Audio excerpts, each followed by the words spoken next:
বৰ্তমান কোভিড পৰিস্থিতিৰ প্ৰতি লক্ষ্য ৰাখি দেশৰ নিৰ্বাচন আয়োগে কিছুমান নতুন নীতি নিৰ্দেশনা তথা কোভিড বিধি জাৰি কৰিছে। এই নীতি নিৰ্দেশনাসমূহ এনে ধৰণৰ: ভোটদান কেন্দ্ৰটো ভোটগ্ৰহণৰ এদিন পূৰ্বেই ভালদৰে চেনিটাইজ কৰা হ'ব।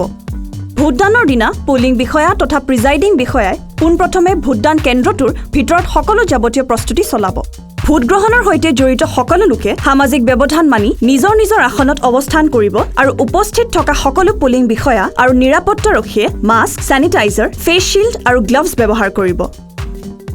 প্ৰিজাইডিং বিষয়াই পোলিং এজেণ্টসকলক মক পোলিঙৰ দ্বাৰা EVM মেচিন প্ৰদৰ্শন কৰিব।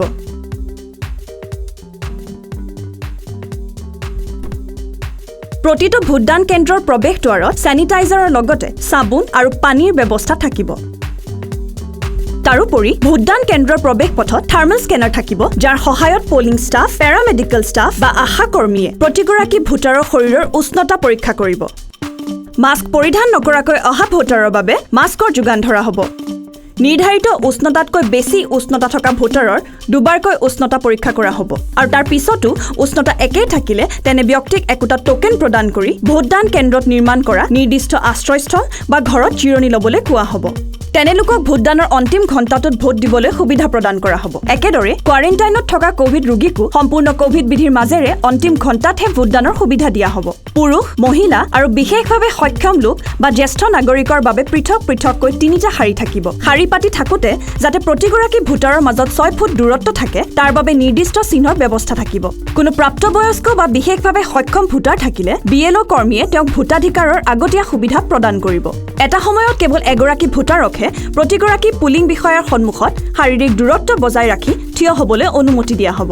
ভোটাৰগৰাকী প্ৰথম পুলিং বিষয়াগৰাকীৰ ওচৰলৈ যাব, যিয়ে ভোটাৰক ভোটাৰ তালিকা চিহ্নৰ প্ৰতিলিপি আৰু লগতে অনা এপিক বা চিনাক্তকৰণ নথিপত্ৰৰ দ্বাৰা চিনাক্ত কৰিব। ভোটাৰ আইডেণ্টিফিকেশ্যনৰ সময়ত প্ৰয়োজন হ'লে ভোটাৰে মাস্ক খুলি বা তললৈ নমাই মুখমণ্ডল প্ৰদৰ্শন কৰিব লাগিব।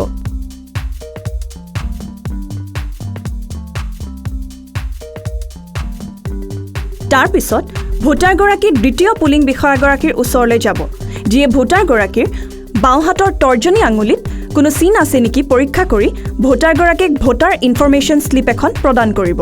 তাৰ পিছতে ভোটাৰগৰাকীৰ পঞ্জীয়ন বহী, হস্তাক্ষৰ আৰু EVMৰ বুটাম টিপি ভোটদান কৰিবলৈ এখনি হাতমোজা দিব। ভোটাৰগৰাকীৰ স্বাক্ষৰ বা বাওঁহাতৰ বুঢ়া আঙুলিৰ ছাপ গ্ৰহণ কৰিব আৰু অৱশেষত বাওঁহাতৰ তৰ্জনী আঙুলিত অমোচনীয় চিয়াঁহীৰ চিন দিব।